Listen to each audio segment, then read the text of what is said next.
RRB, l'invité du matin. Bonjour Elisabeth Noir. Bonjour Lionel. Votre invité ce matin, Daniel Goal, président de l'Union calédonienne. Daniel Goal, bonjour. Bonjour. Merci d'avoir accepté notre invitation pour revenir sur le comité directeur de l'Union calédonienne qui était réuni samedi à Wailou. Alors on a retenu un message essentiel, vous appelez à la mobilisation pour le référendum du 4 novembre. C'est bien ça l'essentiel, vous appelez les indépendantistes à aller voter. Oui, c'est une longue histoire qui dure depuis 164 ans.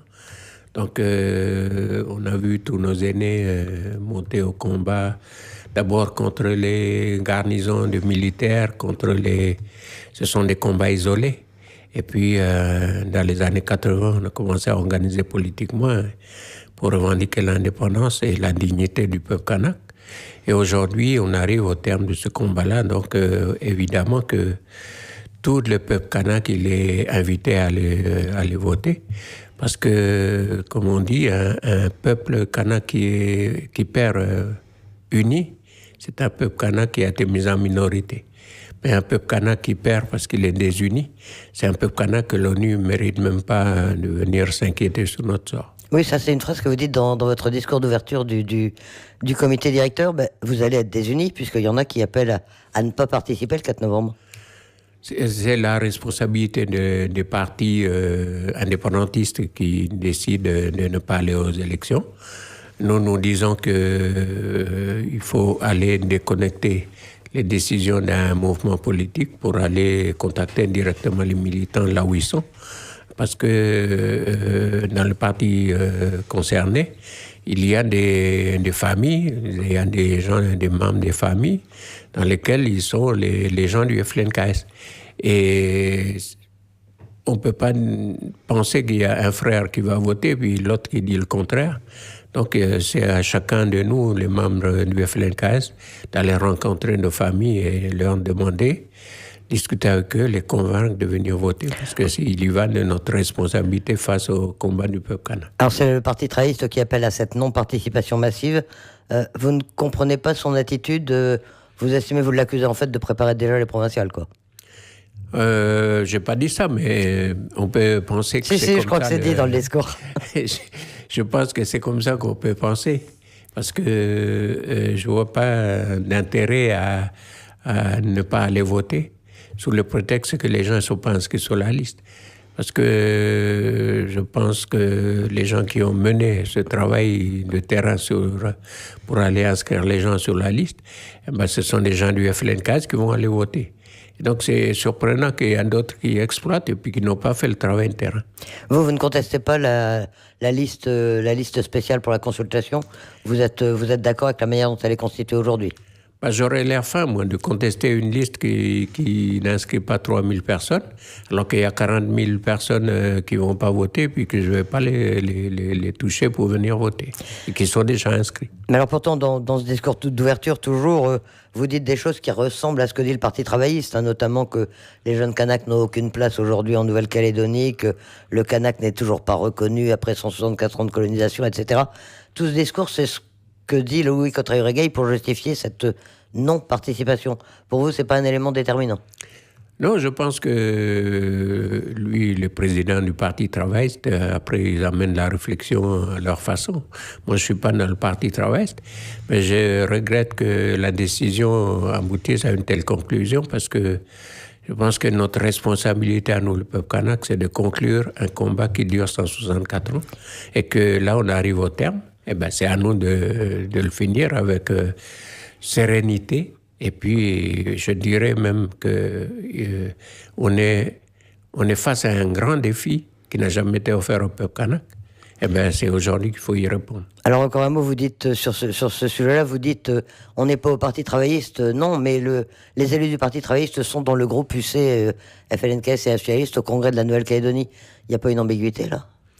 Ça, c'est les militants de terrain qui le diront, mais au comité directeur, nous avons échangé dessus sans vraiment s'étendre sur le débat, parce que ça ne fait pas l'objet d'un débat. Mais on a renvoyé ça au groupe, au Congrès, pour régler cette affaire. Vous estimez qu'il ne devrait pas siéger dans le groupe? Si c'était votre... Enfin, vous souhaitez, vous, qu'il quitte ce groupe? Ben, évidemment, nous, on va sur le terrain pour aller demander aux gens de venir se rassembler autour du oui. Et puis, on va faire un groupe avec quelqu'un qui prend le nom. Ça n'a pas de sens, quoi. Alors vous dites qu'il faut que les indépendantistes aillent voter massivement le 4 novembre, mais en fait c'est tout le monde. Vous dites qu'il faut qu'il y ait une participation la plus forte possible pour ce référendum. Oui, je pense qu'aujourd'hui c'est le peuple calédonien qui a appelé aux urnes et il y va de notre destin. Et que c'est oui ou c'est non, mais il faut que tout le monde y soit. Alors là, pour nous, l'indépendance commencera au lendemain du 4 novembre 2018, car nous sommes dans un processus inéluctable et irréversible. C'est également l'une de vos déclarations en ouverture de ce comité directeur. Ça veut dire quoi? Vous savez que c'est pas vrai, que l'indépendance commencera pas le 5 novembre. Nous, dans notre tête, c'est le lendemain, ça commence. Parce que l'accord politique, elle finit en 2018, elle finit pas en 2022. Et donc, c'est la loi organique qui nous amène jusqu'en 2022. Et pour nous, l'indépendance, elle commence en 2018.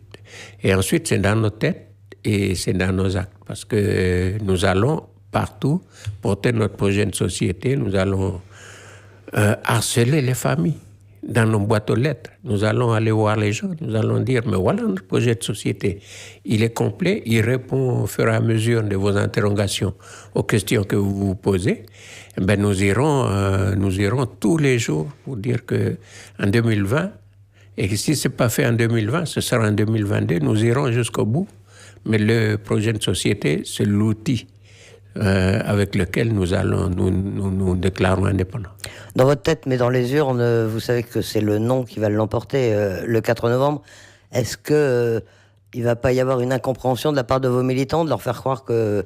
ou de la base indépendantiste, de leur faire croire que l'indépendance pourrait commencer le 5 novembre alors que c'est pas vrai. Non, parce que d'abord, les gens qui font qui font du bruit aujourd'hui, c'est pas les indépendantistes, hein, c'est les gens de l'autre côté. Et puis ensuite... Ça veut dire qu'ils font campagne, ils font plus campagne que vous? Oui, ils font du bruit, ils se battent et ils perturbent le paysage politique. Mais moi, ce que je veux dire, c'est que nous sommes là depuis 4000 ans, ben, nous serons encore là après le lendemain du référendum.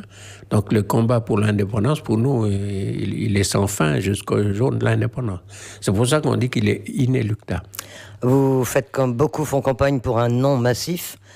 Si justement le non l'emporte massivement le 4 novembre, quelle va être votre attitude et quel va être votre discours? Nous dirons que, parce que nous avons été à l'ONU, il semble que la France prépare une sortie de la liste de l'inscription du pays sur la liste des pays à décoloniser. Il semble que la France, il fait du lobbying pour ça. Moi, je veux simplement adresser un message aux responsables de l'État ici, que s'il y a une chose qu'il ne faut surtout pas faire, c'est celui-là. Parce que il n'y a pas meilleur remède que de remettre les événements sur le paysage aujourd'hui. Et le combat, C'est une menace? C'est pas une menace. C'est que nous sommes capables d'assurer la sécurité des gens. Si la réponse est oui, si la réponse est non, et c'est l'État qui assume la sécurité des gens. Et si on retire la liste des pays décolonisés, eh ben, c'est l'État qui assurera, mais contre le peuple kanak. Et moi, je pense que ce n'est pas une meilleure solution que de vouloir retirer ça, même s'il y a un non massif. Et alors, vous, quelle solution vous préconiserez s'il y a un non massif? S'il y a un non massif, on va jusqu'au terme de l'accord de Nouméa, et puis on s'assoit et on reste. Même au risque de perdre 2 fois massivement? Même 3 fois, s'il y a 2 autres référendums? Oui, mais comme je dis, nous sommes là depuis 4000 ans. Hein. Nous serons encore là après le non-référendum. Une chose qui étonne également dans votre discours d'ouverture, c'est vos propos à l'égard du président de la République. Vous n'avez pas été si sévère que ça quand il était là? Il était bon.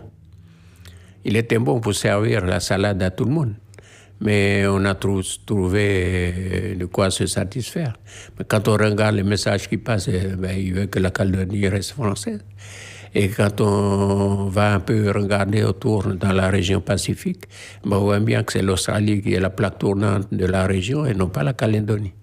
Donc elle veut qu'on reste française et puis qu'on est dans une politique française qui est basée sur l'Australie et non pas sur la Calédonie. alors que nous avons assez de quoi jouer notre plein rôle ici dans la région Pacifique. Il reste un peu plus de 100 jours d'ici le référendum du 4 novembre. Vous disiez les autres font beaucoup de bruit. Et vous maintenant, qu'est-ce que vous allez faire jusqu'au 4 novembre? Nous sommes sur le terrain depuis l'année dernière. Et nous avons 341 tribus. Ça va faire la deuxième fois que nous tournons dans les tribus. Donc ça va faire 682 tribus que nous visitons. Et c'est pas fini jusqu'à la fin, jusqu'au 4 novembre. Et puis ensuite, il y a une équipe de communication qui s'est mise en place et puis qui va nous sortir des outils pour faire des manifestations publiques, pour annoncer que c'est la joie et la sérénité qui doit aller au référendum. C'est pas, on va pas au référendum dans un combat, dans une bagarre. Le référendum, c'est ce qui nous attend parce que ça fait 20 ans que nos aînés ont signé cet accord. Et donc, nous irons jusqu'au référendum dans la sérénité, dans la joie. Et sans abstention. Et sans abstention, évidemment. Daniel Goa, président de l'Union calédonienne, merci d'avoir accepté notre invitation. C'est moi qui vous remercie.